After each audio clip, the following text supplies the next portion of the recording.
I'll just give a very quick introduction to the chapter I have contributed. The chapter is How to Puncture China's Manufactured Truths, Narratives and Myths. Because he raised this issue, that's why I'm, compelled to discuss this chapter. My chapter is exactly on these lines. In this chapter, because my interest in China goes 50 years back when I started my journalism, and since then I have been sticking to it. My interest in China, Tibet, and other colonies of China has been continuous all these years. So my experience with China has helped me in identifying 10 or 11 such narratives which China has manufactured diligently over past many years, and now it wants the whole world to believe those narratives and wants to dictate the whole world on the basis of these narratives. Very quickly, I'll tell you, the kind of narratives. One is, they say, one China policy. They say the People's Republic of China of today is the real China. The truth is very, very different. In 1912, when People's Republic of China became the first time in modern history a nation, China as a nation, before that China was a fractured country. China was divided into a French China, which was occupied by the French, Portuguese China, British China, Japanese China, all these, there were so many parts occupied. It was only after 1912 that they became in history China first time. Before that, they were occupied most of the times by Mongols and Manchus. And after this, they occupied, in 1919, they occupied southern Mongolia. In 1945, they occupied Manchuria. In 1949, they occupied East Turkestan, which they called Xinjiang. In 1951, they occupied Tibet.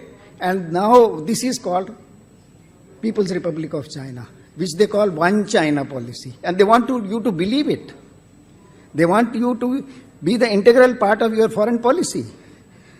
They say it was seamless succession of history. China, today's China is. And the joke is, the Mongols who ruled China very ruthlessly. In 2002, when I was in China on my self-assignment to study Tibet, the TV was announcing Genghis Khan as the great son of China. The man who occupied China, they say he was great son of China. So whatever areas he occupied, China today claims they are China. So, similarly, they say that Tibet, Xinjiang, South Mongolia, Hong Kong, they are internal matters and core interest of China. The areas which they have occupied in presence of my generation and my father's generation, the whole world knows they want that they were integral part of China. Another is, they say that there are no human rights violation and no country should raise issue because we don't have human rights violation, and you have to believe it. So you can't send, United Nations cannot send their team inside China even today. They say we are 56 sisters. China is made of 56 nationalities. And the truth, statistical truth, according to the Chinese population data, is there is one race, Hans. 55 races are different other than non-Hans.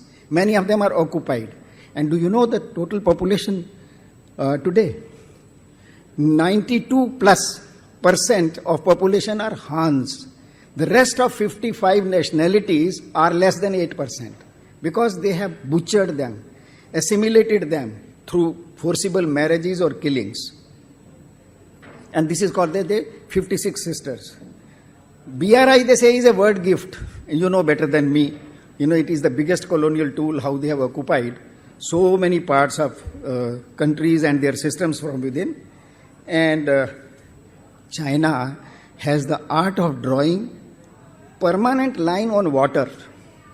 They have drawn a 9- or 11- line across around the South China Sea, And they claim within these lines everything is China.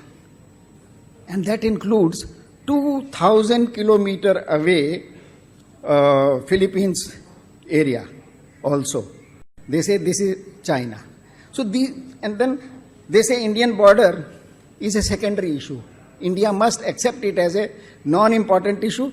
Let us progress on other matters. So that is what they want India to believe. And the last one, which I have deliberately kept at the end, is they say that the institution of Dalai Lama, the reincarnation of Dalai Lama, is the copyright property of Communist Party of China. Their new law in 2007, which they call Order 5, it says, if you say it in simple language, no incarnate Lama, Avatari Lama, can take birth without a sealed approval on paper of the Communist Party of China. And so they say Dalai Lama's next incarnation is our copyright, is our property. So you raise the issue of narratives. I just wanted to add to this that, powers like China, how they build up narratives and force the whole world to follow that. And we have today to puncture those narratives.